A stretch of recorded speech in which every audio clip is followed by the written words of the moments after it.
What's up everybody, the Crap Gamer here, the most compelling game-related YouTuber, and you damn well know it. Also the king of all gaming-related media, and you knew that as well. And it's finally come to me. I think I understand the PlayStation fanboy mentality. You guys are most likely younger. You'd have to be to act the way that you guys do. PS3 was probably your first console. You bought into the hype, right? Your parents even went out and got second jobs to pay for it like Sony suggested. Sony promised you power. Unlimited power. Unlike anything you've ever seen in the gaming world. Then you ended up waiting years and years before getting any kind of decent exclusives. And the ones you did get were mostly incredibly niche titles that you didn't buy. Why didn't you buy them? Because you were too busy buying multi-platform games that ran like complete shit on your console. In between going to forums defending your $599 paperweight and trying to play online games on a network that was held together with scotch tape and prayers, you got salty and you got angry. You paid $599 for a console that didn't come with a headset. It didn't come with HD hookups and it had no games. But at least you could play PS2 games on it and install the other OS like Linux, right? Well, until Sony took those promises away from you too. I understand.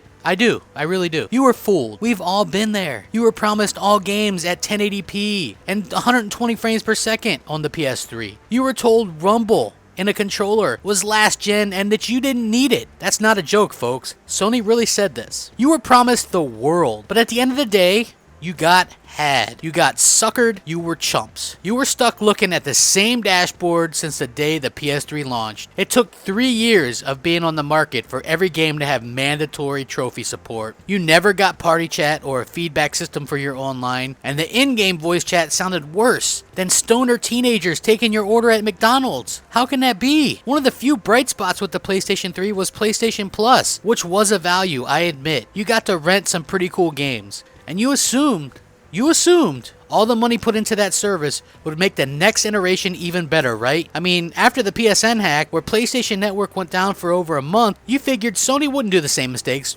twice, right? They wouldn't lie or cheat or mislead consumers. No, never. Not Sony. This is Sony we're talking about. So the PS3 generation bred a lot of angry fanboys. Fanboys that flocked to sites like N4G and NeoGAF. You little guys needed a place to vent after all, and what better place than to those that are already Sony apologists themselves. So we fast forward to a new generation. Sony sees an opportunity to become the white knights of the gaming industry. Oh my gosh, the media darlings. And how do they accomplish this? Well, they make it seem like they give two shits about indie development. Basically, what they're doing is using indie devs to fill a huge void on their platform. Don't believe me? Take away all the indies on the PS4, and what are you left with? There's your wake-up call. There's your truth. Sony used independent developers to gain favor from the media and to look good and to fill a void for a platform that has no games. So Microsoft literally shot themselves in the foot at their reveal for the Xbox One. We all know this. Sony quickly backed out of their DRM plans. They ditched the camera that we know was going to come with every PS4, and they lowered the price from the $499 they originally planned to $399. What great titles did Sony launch this new machine with? Why,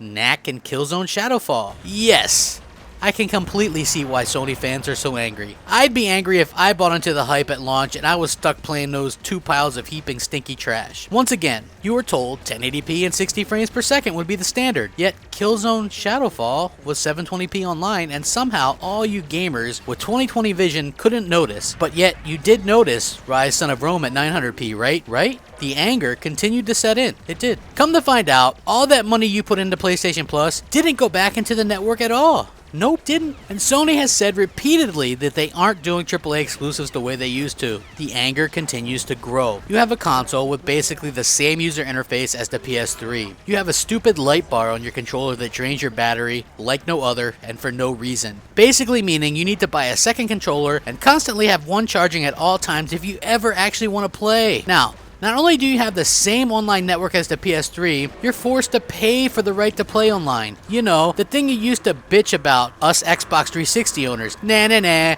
we don't have to pay to play online on PS3, that's for suckers. Well, we see how that tune changed with the PS4, didn't we? Isn't it funny how that works? You continue to grow salty. You look over and see that Microsoft took the hate in stride. Monthly updates, Windows 10, app stores, Cortana, Snap features, constant SDKs, games, backwards compatibility. Oh, sorry, I know backwards compatibility and EA Access are sore spots with you little ones. Sony doesn't see them as values for their suckers, customers.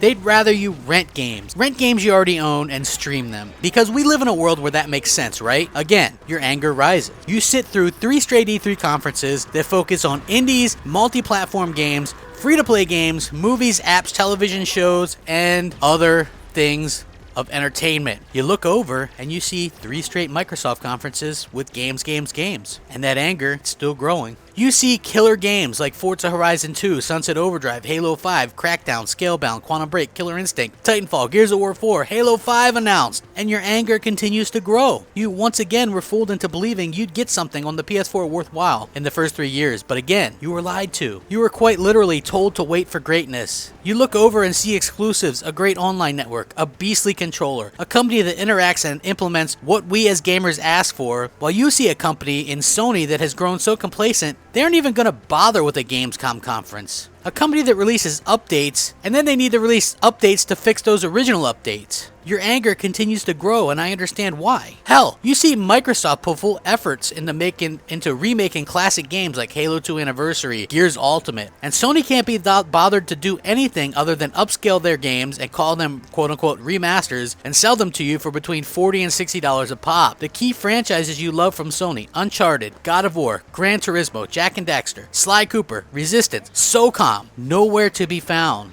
Your anger continues to grow, and I understand. You were sold on a lie that 1080p was all you needed, that sales numbers actually mean anything to the common gamer. They mean nothing. In fact, you can't even tell resolution, which is why you didn't know Killzone Shadowfall was only 720p, which is why you still need sites like Digital Foundry to tell you the resolution and frame rates of games, so you can at least take solace in some sort of hollow victory, right? But alas, those victories are meaningless when you consider how you've been completely duped by a corporation that used fancy slogans to attract weak-minded morons. So yes, I understand why Sony fanboys act the way they do, why they damage control the way they do, and why they're so angry and why they lash out. The truth hurts, and I just broke about 22 million pony legs. Rack that shit up. Thanks for watching. Crap Gamer, out.